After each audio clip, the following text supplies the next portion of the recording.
diizinkan atas izin Allah Subhanahu wa taala. Maka kita bersyukur kepada Allah karena pagi hari ini kita masih dibangunkan. Dan mudah-mudahan kita berharap hari kita hari ini akan lebih baik daripada hari kita sebelumnya. Dan tentu kita berharap syukur kita akan menyebabkan dilipat gandakan kenikmatan oleh Allah Subhanahu wa taala. Bersyukur dengan lisan dengan senantiasa mengucapkan hamdalah alhamdulillahi rabbil alamin. Bersyukur dengan hati dengan menerima dengan ridha takdir Allah Subhanahu wa taala. Ada yang menyebutkan maksudnya menerima itu seperti apa? Menerima keadaan hari itu tanpa berharap coba kalau begini ya gitu.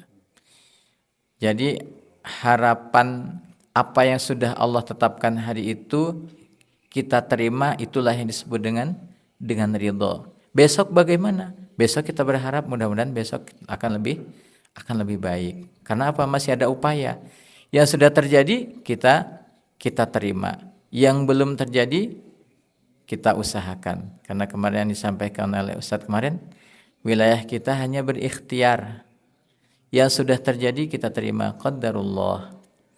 Yang belum terjadi baru kita upayakan untuk bisa lebih baik lagi.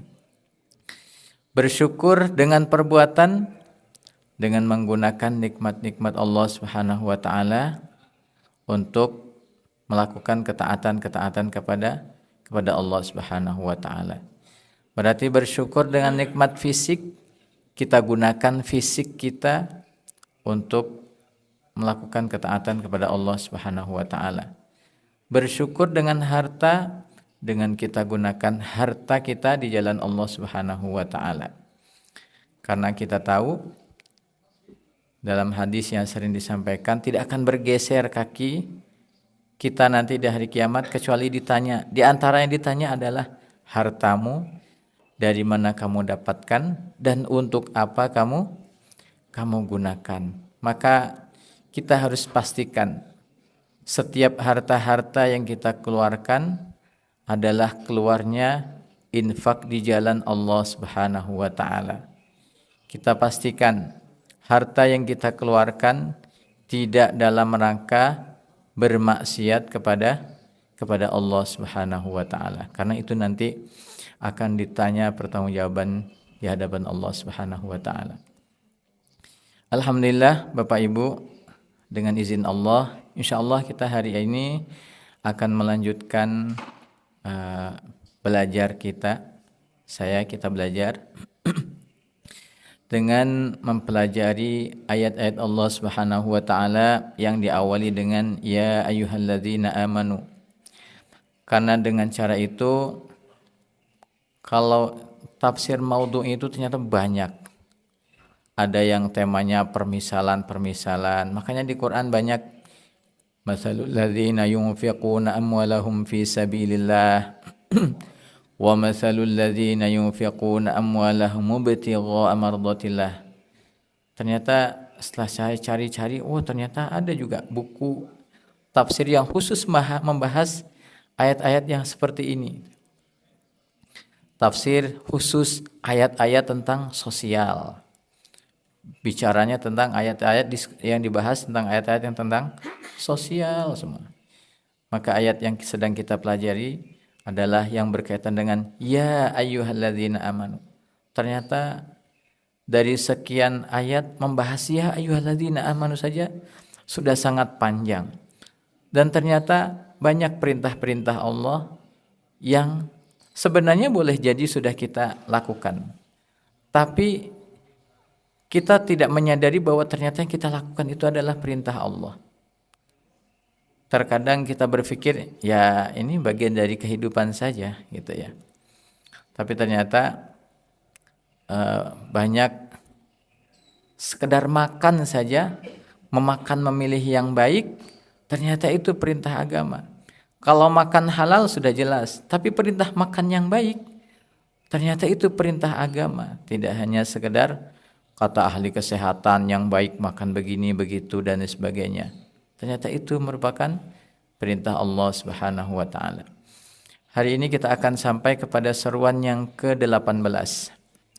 Seruan yang ke-18 terdapat di penghujung sekaligus sebagai penutup dari surah Ali Imran. Jadi kalau di surah Al-Baqarah, ya ayyuhalladzina amanu itu ada 12. Kalau di surah Ali Imran, ya ayyuhalladzina amanu ada 6. Jadi semuanya kita sudah membahas 18 ayat ya ayyuhalladzina amanu. Menarik di surah Ali Imran ini, kalau kita lihat peta besarnya, Allah mengawali surah Ali Imran itu dengan memperkenalkan dirinya. Siapa dirinya? Maka dibuka surah Ali Imran itu dengan alif lam mim, Allahu la ilaha illa huwal hayyul qayyum. Allah buka dengan Allahu, Allah, la ilaha, tiada Tuhan selain, huwa al-hayyu al-qayyum, yang menghidupkan dan menegakkan. Itu Allah Subhanahu wa taala. Sebelum ayat ini ditutup, Allah bercerita tentang, nah ini yang menarik. Dan saya ketika mendengarkan Ustadz kemarin, oh Masya Allah, ayatnya ini nih. Ayatnya ini. Surah Al-Imran ayat 199 sebelum sampai ayat 200. Maka insya Allah kita hari ini akan belajar tidak hanya mengambil ya ayyuhalladzina amanu, tapi kita ambil ayat sebelumnya yang bercerita ternyata memang tidak semua ahli kitab itu memusuhi kita. Tidak semua ahli kitab itu tidak beriman kepada Allah dan Rasul-Nya. Saya ketika membandingkan ayat ini dengan peristiwa sejarah, oh iya ya, ternyata kan memang ada sahabat-sahabat Rasulullah yang mereka itu dari kalangan Yahudi. Mereka itu dari kalangan Yahudi. Yang masyhur tentu Abdullah bin Salam. Di mana Yahudi mereka yang beriman kepada Tauratnya, tapi juga beriman kepada Al-Quran. Tapi kan Yahudi itu walan tardu ankal yahudu walan nasara hatta tattabi'a millatahum. Bukankah orang Yahudi dan Nasrani itu mereka tidak pernah ridha sebelum kita mengikuti agama mereka. Bahkan wadda katsirun min ahlil kitab law yaruddunakum min ba'di imanikum kuffara. Kebanyakan mereka menginginkan kita kembali kepada kekafiran. Atau bahkan di akhir juz 6 surah Al-Maidah, bukannya dikatakan la tajidanna ashaddan nasi adawatan lil ladzina amanul yahuda, bahwa yang paling keras permusuhannya terhadap kalian adalah orang-orang Yahudi. Tentu semua itu tidak salah, dan memang Allah Subhanahu wa taala menyebutkan di sini dari sebahagian. Karena sebenarnya kalau kita baca ayat-ayat tentang kaum terdahulu, mereka semua itu perintahnya sama. U'budullah. Nabi Nuh, an ya'budullaha wattaquhu wa ati'un. Nabi Nuh di dalam surah Al-A'raf, faqala ya qaumi i'budullah ma lakum min ilahin ghairuh. Nabi Hud sama perintahnya. Semua agama itu sebenarnya adalah memerintahkan agar semata-mata beribadah kepada Allah Subhanahu wa taala dan tidak menyekutukan Allah Subhanahu wa taala. Nah, penyimpangan-penyimpangan yang terjadi itu yang membuat seolah-olah yang kita pahami, yang kita jumpai kemudian, oh mereka, apakah Nabi Isa itu menyuruh untuk menyembah dirinya? Tidak. Di surah Ali Imran ini termasuk salah satunya, Insya Allah saya ayatnya tidak sempat ngecek dulu, dan di beberapa ayatnya di surah Maryam misalnya, di surah Az-Zukhruf misalnya, apa kata Allah? Innallaha Rabbi wa rabbukum fa'buduh. Sesungguhnya Allah itu adalah Tuhanku dan Tuhan kalian. Fa'buduh, maka sembahlah Allah. Itu yang dikatakan oleh Nabi Isa. Jadi sebenarnya yang membuat mereka jadi yang kita gambarkan sebagai negatif itu karena penyimpangan-penyimpangan yang terjadi. Bahkan kan dalam agama kita sendiri juga banyak yang melakukan penyimpangan-penyimpangan. Lalu apakah agama yang salah? Bukan agama yang salah. Nah, kalau mengutip Ustadz Anwar Nur Yamin, bukan agamanya, tapi keberagamaannya. A'udzubillahi minasyaitonirrajim. Sebelum sampai ke ayat 200, kita baca dulu ayat 199-nya. Wa inna min ahlil kitab lamay yu'minu billahi wa ma unzila ilaikum wa ma unzila ilaihim khashi'ina lillah la yashtaruna bi ayatillahi thamanan qalila ulaika lahum ajruhum 'inda rabbihim innallaha sari'ul hisab. Wa inna, dan sesungguhnya, min ahlil kitabi, dari sebahagian ahli kitab, lamay yu'minu. Kita lagi-lagi bertemu dengan la-nya dibacanya pendek. Lamay yu'minu, benar-benar beriman kepada Allah Subhanahu wa taala. Ada dari sebahagian ahli kitab yang mereka itu beriman kepada Allah Subhanahu wa taala. Nah, poinnya di sini. Wa ma unzila ilaikum wa ma unzila ilaihim. Jadi orang ahli kitab yang beriman kepada Allah itu adalah mereka beriman kepada yang diturunkan kepadamu, berarti Al-Qur'an, wa ma unzila ilaihim, dan mereka juga beriman kepada apa yang diturunkan kepada mereka. Khashi'ina lillah.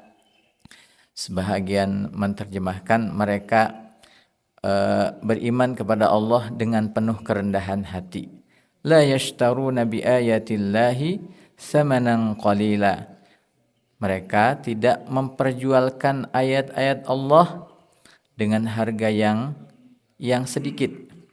Ulaika lahum ajruhum 'inda rabbihim, maka bagi mereka itu pahala mereka dari sisi Allah Subhanahu wa taala. Innallaha sari'ul hisab. Jadi ciri terpentingnya adalah mereka beriman. Keimanan mereka itu dibuktikan dengan mereka menerima yang diwahyukan, yang diturunkan kepada mereka berupa Zabur, Taurat, dan Injil, dan mereka juga beriman kepada yang diturunkan kepadamu, yaitu Al-Quran. Karena sesungguhnya semua kitab-kitab yang diturunkan oleh Allah Subhanahu wa taala itu merupakan panduan yang diberikan oleh Allah Subhanahu wa taala untuk mengesahkan Allah Subhanahu wa taala. Nah, kesalahan mereka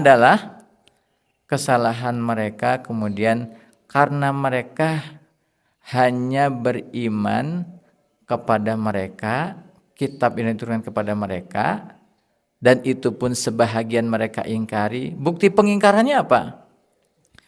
Bukti pengingkarannya adalah Al-Quran menyebutkan bahwa di dalam kitab mereka itu sudah disebutkan bahwa nanti pada akhir zaman akan hadir seorang nabi penutup dari para nabi.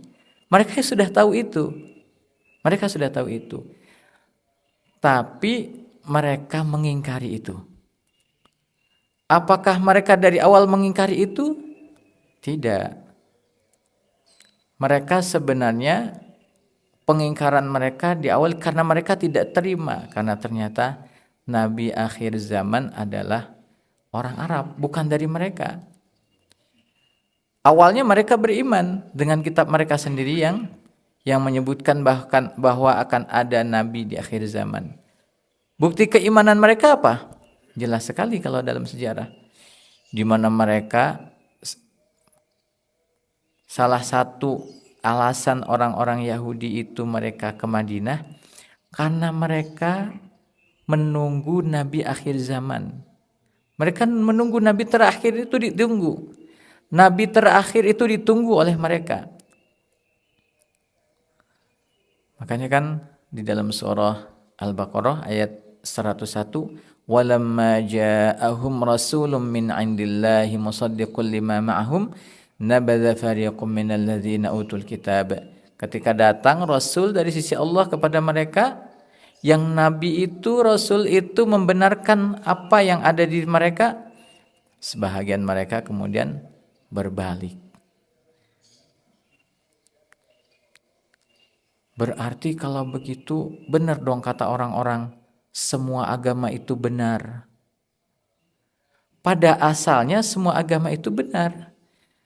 Karena semua agama yang diturunkan oleh Allah Subhanahu wa taala itu semuanya ternyata menyeru agar mengesahkan, mentauhidkan Allah Subhanahu wa taala. Tapi kemudian ada terjadi penyimpangan. Maka di dalam surah Al-Baqarah ayat 79 kan Allah mengecam ahli kitab yang seperti apa? Fawailul lilladzina yaktubunal kitaba biaydihim. Celaka mereka yang menulis kitab dengan tangan-tangan mereka, summa yaquluna hadza. Kemudian berkata, hadza min indillah. Ini dari Allah. Padahal itu karya tulisan mereka sendiri. Maka kata Allah, fawailul lahum mimma katabat aydihim wa wailul lahum mimma yaksibun. Maka dari ayat ini saya kemarin ketika mendengar cerita ustadz yang ternyata di sana ada tentara yang muslim gitu ya. Ya, memang ternyata Al-Qur'an sendiri sudah menyebutkan. Ya memang iya. Sebahagian mereka itu beriman kepada Nabi Muhammad dan apa yang diturunkan kepada Nabi Muhammad. Nah, yang jadi musuh kita siapa? Yang jadi musuh kita adalah mereka yang ingkar. Yang sebenarnya dengan pengingkarannya kepada Nabi Muhammad, dengan pengingkarannya kepada Al-Qur'an, berarti mereka mengingkari kitab mereka sendiri. Karena semuanya itu adalah merupakan satu kesatuan. Nah, jadi ayat ini menjadi pelajaran penting bagi kita. Ternyata memang ahlu kitab yang digambarkan dalam banyak ayat, mereka yang melakukan penentangan itu, ya mereka yang melakukan penentangan. Adapun mereka yang beriman diakui oleh Allah sebagai orang yang beriman. Jadi kemudian cara pandang kita tidak memandang secara, apa kata bahasa orang Jawa, tidak gebyah uyah gitu. Tidak semuanya. Karena ternyata juga banyak mereka yang beriman. Mereka beras Yahudi, iya, mereka ras Yahudi. Tapi ketika mereka beriman, maka ikatan akidah itu membuat kita menjadi bersaudara. Siapapun itu, berarti kita harus membedakan antara mereka sebagai orang yang beriman dan mereka orang yang memiliki ras yang berbeda dengan kita. Nah, alhamdulillah. Jadi dengan mempelajari ayat, karena memang dalam pembahasan ayat 200 itu ternyata menyambung dengan ayat sebelumnya. Dan kita akan masuk ke ayat yang ke-200. A'udzubillahi minasyaitonirrajim. Kita lanjutkan. Ya ayyuhalladzina amanu isbiru wasabiru warabitu wattaqullah la'allakum tuflihun. Pada ayat terakhir ini Allah Subhanahu wa taala setelah menceritakan panjang tentang surah Ali Imran, tentang Allah yang Maha Esa di awal, tentang orang-orang kafir, tentang peperangan yang terjadi di masa Rasulullah, perang Uhud dalam hal ini, tentang bagaimana mengajak orang-orang ahlu kitab untuk sawa'im bainana wa bainakum alla na'budu illallah, kita sama, kita diperintahkan untuk menyembah Allah Subhanahu wa taala. Kita juga kemudian diperintahkan dalam ayat ini untuk berinfak dan infak terbaik. Lan tanalul birra hatta tunfiqu mimma tuhibbun. Kita juga disebutkan kita harus bersabar karena dalam peperangan itu kita mengalami kekalahan, bahkan banyak yang terluka. Maka seolah-olah, ada ulama yang menyebutkan begini, maka seolah-olah ayat terakhir ini kalau diibaratkan sebuah sebuah kalimat yang panjang gitu. Tadi ada cerita A, B, C, D. Maka ayat ini kemudian sebagai penutup, closing. Ya, dari semua tadi itu di mana kaum muslimin banyak melakukan penderitaan, mengalami penderitaan, kaum muslimin diperintahkan untuk ini, maka ujungnya adalah maka isbiru, bersabarlah. Isbiru berasal dari kata sobaro. Nah, menarik Pak, kita perhatikan. Yang pertama yang diperintahkan isbiru. Yang kedua sobiru. Ini dua-duanya semuanya sama. Kata perintah, fi'il amr. Fi'il amr. Isbiru berarti asal katanya adalah sobaro. Yang kedua sobiru, yang berarti kata kerja awalnya adalah sobaro. Satu pakai alif, satu enggak. Artinya beda. Nah, kalau kita perhatikan di dalam Al-Quran, kata perintah itu paling tidak yang saya ingat, dia punya 3 tingkatan. Pertama, isbiru ini. Yang kedua, sobaru. Yang ketiga, istobir. Dan istobir itu hanya digunakan dalam beberapa ayat saja. Dan yang paling masyhur istobir itu asal katanya sama, sobaro, digunakan untuk apa? Untuk perintah agar kita memerintah.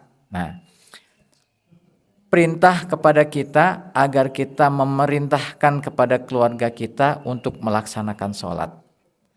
Karena sabarnya istobir ternyata dimaknai adalah sabar yang berlipat-lipat. Sabar yang berlipat-lipat.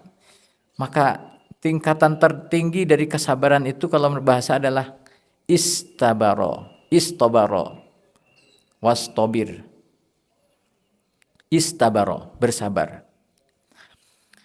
Nah, kaitannya dengan surah sebelumnya, karena surah Al-Baqarah juga sering dikaitkan dengan surah setelahnya, Ali Imran, di mana awal surah Al-Baqarah Allah menyebutkan ya dzalikal kitabu la raiba fih hudal lil muttaqin, dan ujungnya adalah ulaika humul muflihun. Pada ayat ini juga Allah menyerukan wattaqullah la'allakum tuflihun. Baik. Ya ayyuhalladzina amanu, wahai, merupakan seruan dari Allah Subhanahu wa taala, dan ini adalah cara Allah Subhanahu wa taala sebelum mengajak berbicara maka dipanggil dulu siapa yang diajak bicara. Kalau kita mau bicara sama anak-anak, wahai anak-anak, perhatikan ya.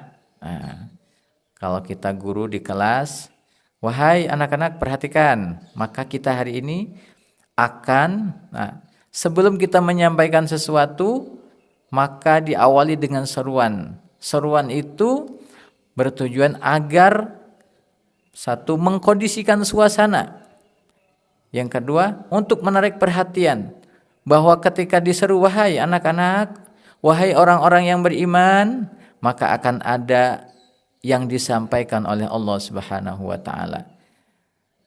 Dan ayat ini diawali dengan ya ayyuhalladzina amanu, panggilan kehormatan. Wahai kamu yang sudah beriman. Nah, gini ya, sebagai orang yang beriman, wahai kalian orang yang beriman, sebagai orang yang beriman, maka kamu harus satu, isbiru, bersabar. Imam Hasan Al-Basri menyebutkan dalam buku yang saya baca, bahwa yang dimaksudkan isbiru adalah kalian tetap bersabar dalam agama Allah Subhanahu wa taala. Karena pasca perang, nah kan masih kaitannya dengan perang Uhud. Kalau ayat sebelumnya kita dilarang oleh Allah Subhanahu wa taala untuk tidak seperti orang kafir. Di mana orang kafir itu ketika terjadi kekalahan dan banyak kaum muslimin yang meninggal, kemudian mereka menyesal. Oh, coba mereka enggak ikut perang. Nah, pada ayat ini udah. Sabar ya, sabar. Ya ayyuhalladzina amanu, udah sabar. Karena ketika itu seperti yang pernah kita sampaikan sebelumnya, kan kemudian datang ejekan-ejekan. Masa kalau namanya nabi kok bisa kalah? Kan nabi itu ditolong sama Allah. Katanya nabi itu ditolong sama Allah. Kok kalah dalam perang? Udah. Berarti diragukan ini keabsahan Muhammad sebagai nabi. Udah kita tinggalkan aja. Itu diantara opini-opini orang kafir yang dihembuskan. Maka orang yang lemah kemudian, oh iya juga ya. Masa? Nah gitu. Maka diperintahkan untuk isbiru. Isbiru. Apa arti sabar? Sabar artinya bertahan. Tetap seperti itu. Jangan. Tetaplah kalian berada dalam agama kalian. Karena di agama kalian itulah ada ridha Allah Subhanahu wa taala. Isbiru, bersabar. Lalu Allah sambung ayat ini dengan isbiru wasabiru, dan tingkatkan terus kesabaran kalian. Nah, ada yang menafsirkan begini. Isbiru, bersabarlah kalian dalam agama kalian. Wasabiru, dan bersabarlah kalian dalam menghadapi musuh-musuh kalian. Maksudnya gimana? Karena kalau kita ingin menang dalam sebuah perjuangan melawan kebatilan, maka kita harus sabar, harus tetap bertahan, karena mereka juga melakukan kebatilan itu dengan penuh kesabaran. Coba, kalau gagal dengan cara ini, maka cari cara lain. Terus, kalau dengan ini masih belum berhasil, coba lagi dengan cara yang berbeda. Orang-orang batil, mereka juga bersabar dengan kebatilan mereka. Tetap bertahan, terus. Maka orang yang beriman harus meningkatkan lagi kesabaran dalam menghadapi kebatilan-kebatilan mereka. Kalau di surah An-Nisa begini, wala tahinu fi ibtigha'il qaum in takunu ta'lamun fa innahum ya'lamun kama ta'lamun. Maka bersungguh-sungguhlah dalam mengejar satu kaum. In takunu ta'lamun, kalau kamu sakit, lelah, capek, fa innahum ya'lamun, mereka juga sama. Mereka juga melakukan berbagai hal untuk bisa mensukseskan mereka, perjuangan mereka. Maka kamu juga sama. Kamu lelah? Iya. Lelah untuk istiqomah di jalan ini? Betul lelah. Betul. Tapi mereka yang terus mengganggu kita, mereka juga sebenarnya lelah. Kama ta'lamun. sebagaimana kamu lelah. Sama. Kalau orang-orang yang menginginkan kebaikan, menginginkan keadilan, menginginkan kebenaran, mereka mengeluarkan banyak banyak biaya. Orang-orang yang zalim pun dengan kebatilannya, mereka banyak mengeluarkan biaya. Sama. Mereka berjuang, kita berjuang. Mereka berbiaya, kita juga berbiaya. Bedanya adalah kata Allah, wa tarjuna minallahi ma la yarjun. Kalian punya harapan dari Allah, sedangkan mereka enggak. Mereka enggak. Kita dengan kelelahan, dengan segala yang kita lakukan untuk berjuang, untuk berjihad, ada harapan. Harapannya Allah. Harapannya apa? Harapannya adalah pahala dari Allah Subhanahu wa taala. Mungkin dalam perjuangan kita terseok-seok, kita mengalami kekalahan demi kekalahan, kita mengalami kegagalan demi kegagalan. Tapi kita punya harapan. Harapannya apa? Meskipun kita kalah, meskipun kita belum berhasil, tapi kita punya harapan karena Allah itu memandang apa yang kita ikhtiarkan. Apa yang kita lakukan untuk berjuang itu sudah dicatat oleh Allah Subhanahu wa taala, dan Allah pasti akan membalas semua yang kita lakukan. Karena apa?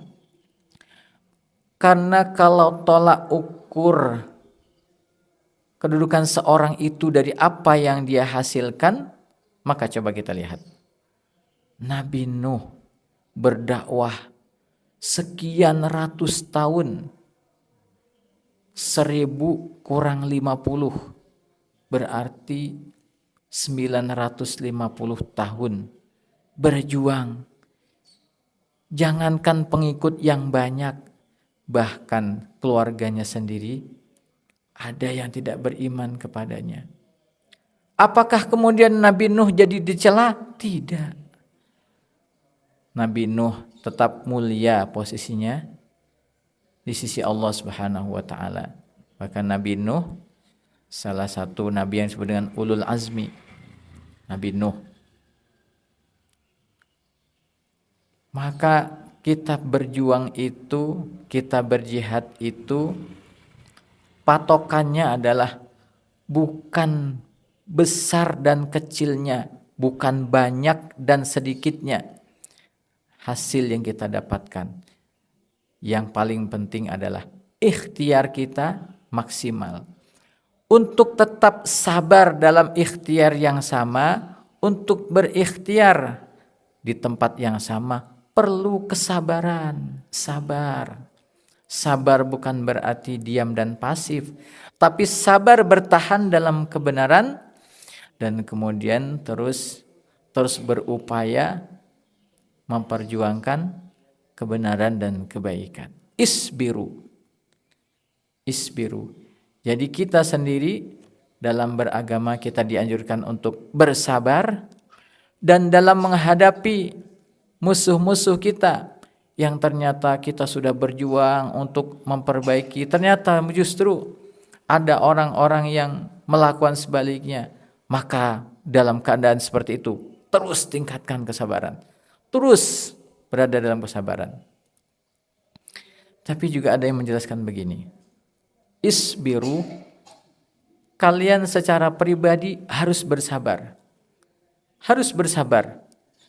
Wasabiru, dan ajak saudara-saudaramu yang seperjuangan untuk terus bersabar. Isbiru, kesabaran pribadi, sabiru, kesabaran kolektif.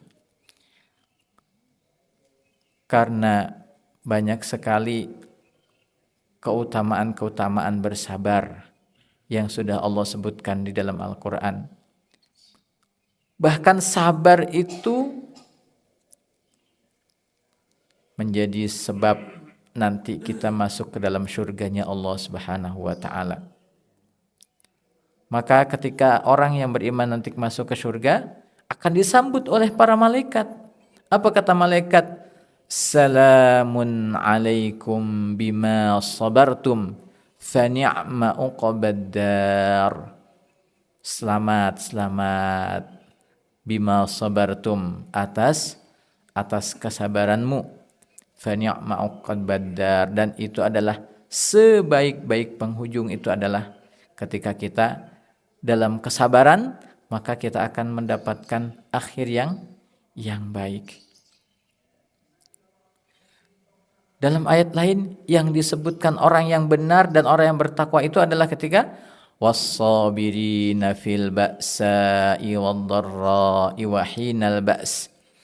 Orang-orang yang bersabar dalam kesempitan, dalam penderitaan, dan dalam peperangan. Artinya apa? Dalam keadaan sempit dia tetap menjaga keimanannya kepada Allah Subhanahu wa taala. Dalam keadaan menderita, dia tetap bertahan dengan keimanannya, tidak goyah. Kesulitan peperangan tidak membuat goyah imannya. Ulaikal ladzina shadaqu. Maka mereka itulah yang benar imannya.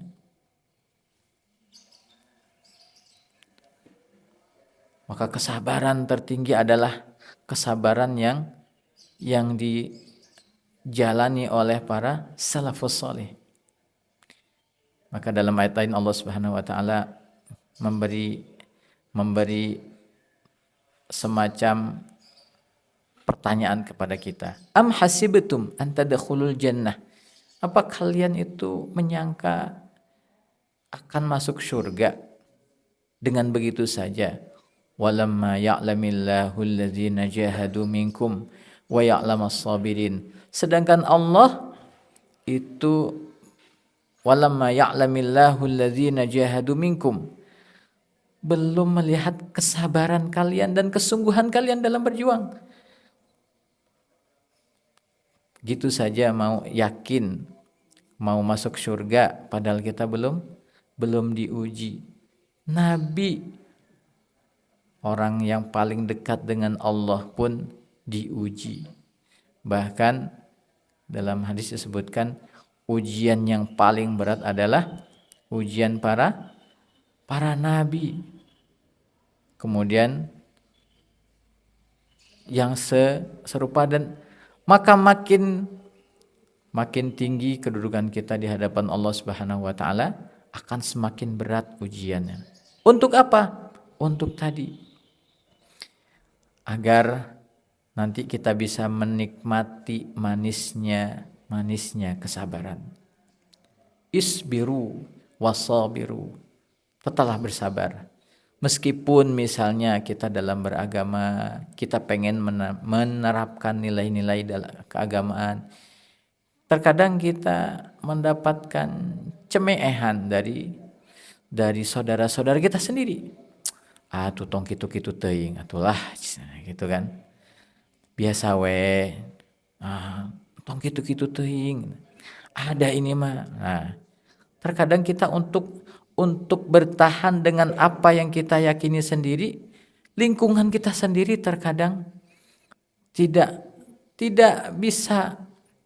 Ya, makanya dalam kondisi seperti itu, ya sudah. Jangan kemudian, oh iya juga ya. Ya udahlah, dah gimana dah memang kebanyakannya begini. Sehingga kekuatan kita untuk bersabar, bertahan dalam apa yang kita yakini, kemudian mudah goyah.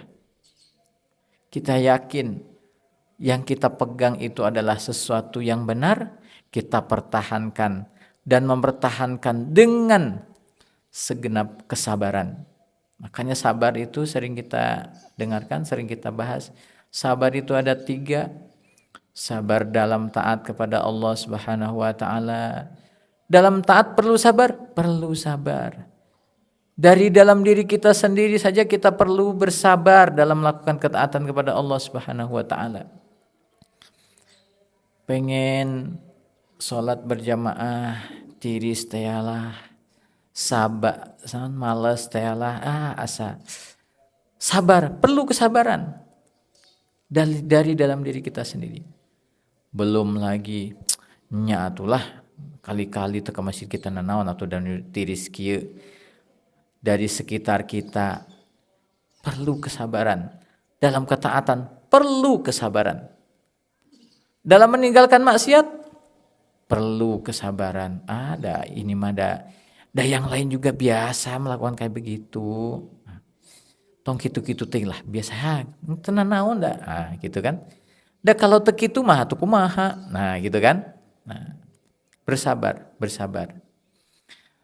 Dan sabar yang sering kita anggap kesabaran adalah ketika sabar menghadapi musibah.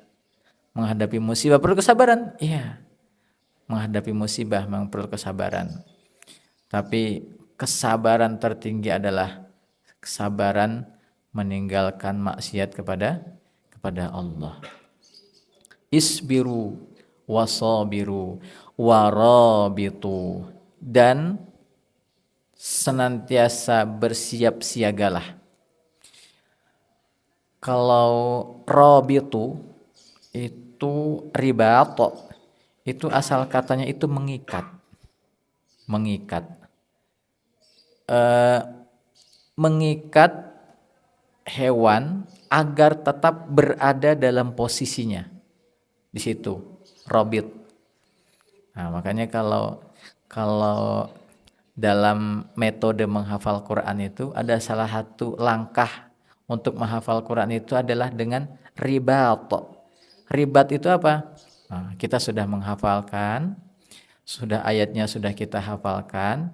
Untuk kita tidak lupa lagi, agar hafalan itu tetap ada di ingatan kita, maka kita harus meribat hafalan kita, mengikat hafalan kita. Dengan apa? Dengan mengulang-ulang. Terus dengan mengulang-ulang itu, maka hafalan kita akan tetap berada dalam ingatan kita. Ribat. Nah, atau juga ribat, kalau dalam dunia menghafal Quran itu juga ribat itu misalnya halamannya sudah kita hafalkan hari ini, kemudian disambungkan dengan hafalan yang baru atau yang sebelumnya. Maka ribat maksudnya adalah mengikat hewan untuk tetap berada di tempatnya. Rob itu diterjemahkan bersiap siaga. Bersiap siaga. Di mana bersiap siaganya? Di perbatasan. Perbatasan mana? Kalau dalam konteks ayat ini, karena dulu ceritanya ini tentang masih perang Uhud, maka kita diperintahkan untuk bertahan di perbatasan negeri Muslim dan negeri kafir. Agar apa? Agar ketika orang-orang kafir itu hendak menyerang, maka kita sudah siap, sudah bersiaga. Karena di antara kekuatan itu adalah ketika kita bersiap siaga. Dan bersiap siaga itu kita memang diperintahkan untuk senantiasa bersiap siaga. Tapi juga ternyata ada hadis Rasulullah SAW, barang siapa menyempurnakan wudunya meskipun dia dalam keadaan tidak suka, dingin, hoream bari wudu ge gitu. Dia tetap menyempurnakan wudunya, kemudian dia banyak melangkahkan kakinya ke masjid, kemudian dia menunggu dari satu waktu sholat ke sholat yang lain, kata Rasulullah, fadzalikum birribat,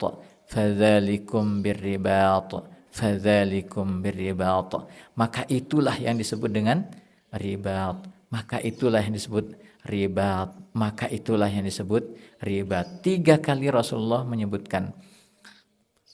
Maka dalam buku yang saya baca, ribat pada aslinya adalah pasukan bersiap siaga di perbatasan negeri Muslim. Tapi ribat juga bisa dilakukan bersiap siaga, terus bersiap siaga untuk melakukan ketaatan demi ketaatan kepada kepada Allah Subhanahu wa taala. Ribat, hati kita harus senantiasa bersiap siaga. Jangan sampai iblis menggoda kita. Kita terus harus dalam keadaan siaga agar keistiqomahan kita tetap terjaga. Maka Masya Allah luar biasa. Ketika membaca ini ternyata Bapak Ibu kita duduk dari sholat kemudian menunggu sholat yang lain itu bisa menjadi suatu pahala besar. Ketika apa? Ketika kita niatkan setelah selesai sholat kita bersiap untuk menunggu sholat yang berikutnya. Kenapa? Tepulang bade di dewe sekalian menunggu sholat berikutnya. Bukan kenapa nggak pulang? Di bumi ge bagi dinaon kesel. Nah, bukan itu. Karena apa? Karena amal kita itu bergantung dengan yang kita niatkan.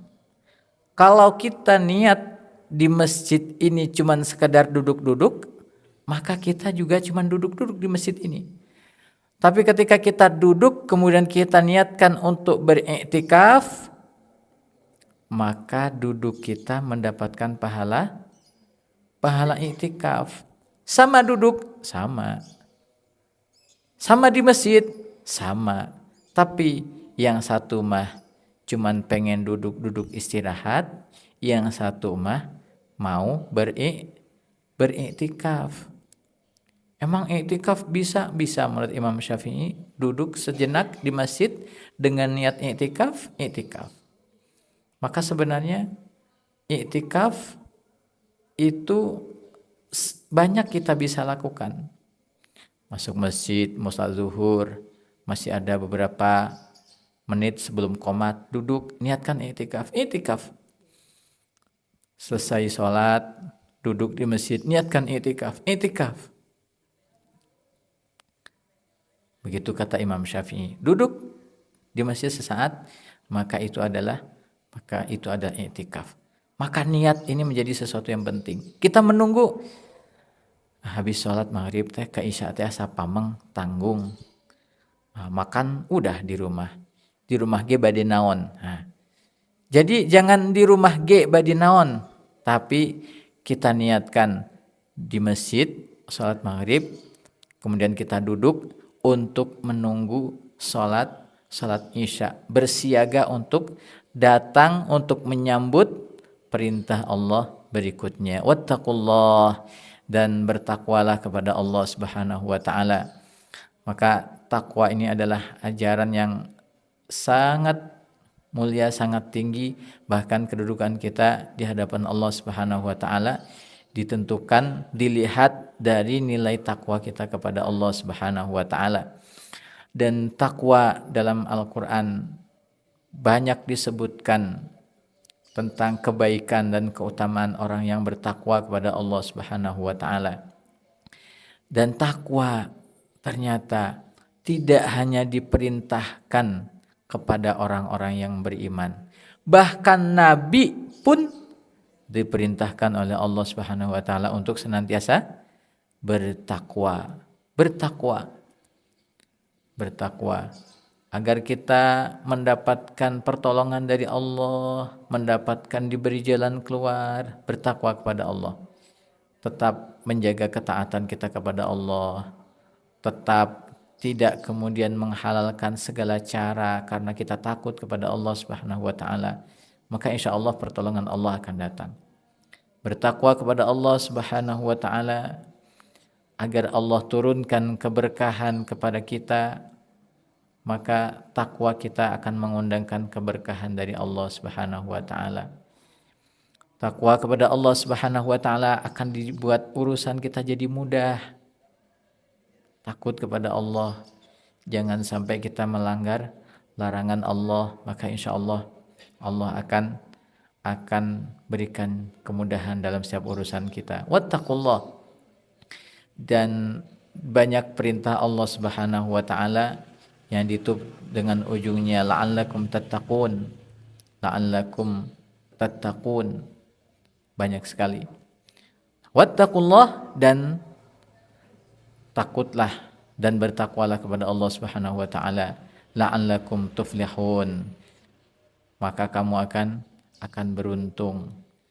Maka kalau di awal surah Al-Baqarah kita diperintahkan, kita diajarkan untuk menjadi orang yang beruntung itu adalah dengan bertakwa. Takwa itu kemudian diperinci oleh Allah, yaitu mereka yang beriman kepada Allah, mendirikan salat, menginfakkan sebagian harta, beriman kepada apa yang diturunkan kepada Nabi Muhammad, yaitu Al-Quran, tidak pilih-pilih.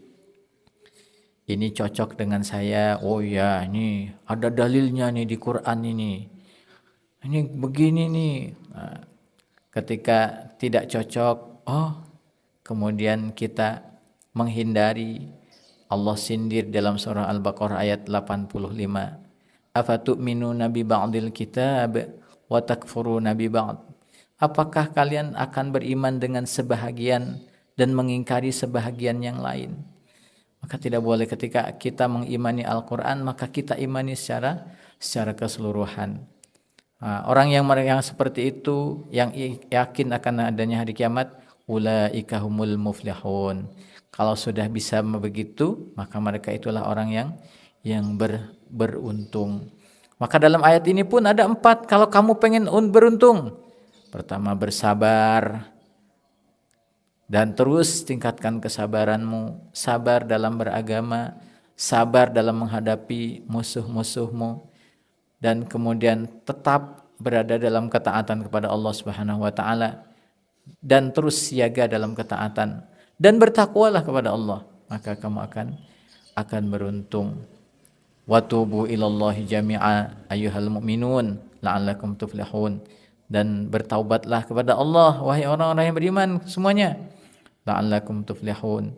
Wadhkurullaha katsira, ingatlah kepada Allah banyak-banyak, la'allakum tuflihun.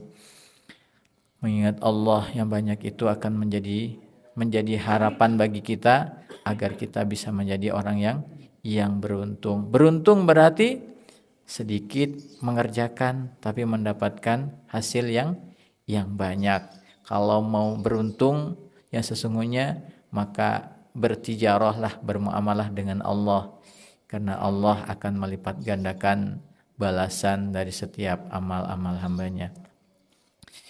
Bapak Ibu, alhamdulillah, mudah-mudahan ini bisa menjadi pelajaran terutama buat pribadi saya sendiri dan kita semuanya. Ternyata dalam beragama itu untuk bisa bertahan, kita hanya selama ini merasa berat seperti itu dengan zaman kita sekarang ini. Memang Allah sudah mengingatkan agar kita bersabar. Ketika kita diperintahkan untuk bersabar, berarti itu sesuatu yang ada ujiannya, yang berat. Berat memang, tapi kita bersabar. Maka mudah-mudahan kita senantiasa diberi kesabaran oleh Allah Subhanahu wa taala, dan kelak nanti kita akan mendapatkan balasan, mendapatkan buah dari kesabaran kita. Salamun alaikum bima sabartum fa ni'ma uqbad dar. Kata Rasulullah, dihiasi surga itu dengan al-makarih, dengan sesuatu yang kita tidak suka. Kalau pengen ke surga teh jalan teh meni hese.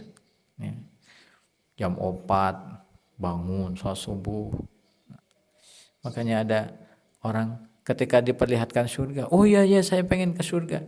Begitu ditunjukin jalannya, gitu ya jalannya ya. Tapi begitu dipertunjukkan neraka, enggak mau saya, takut saya ke neraka. Tapi begitu ditunjukkan jalannya, iya ya.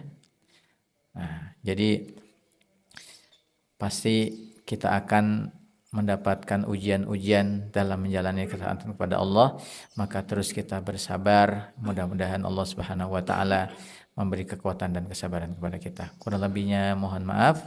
Sudah tutut, berarti sudah habis waktunya insyaallah. Hadanallahu wa iyyakum ajmain. Assalamualaikum warahmatullahi wabarakatuh.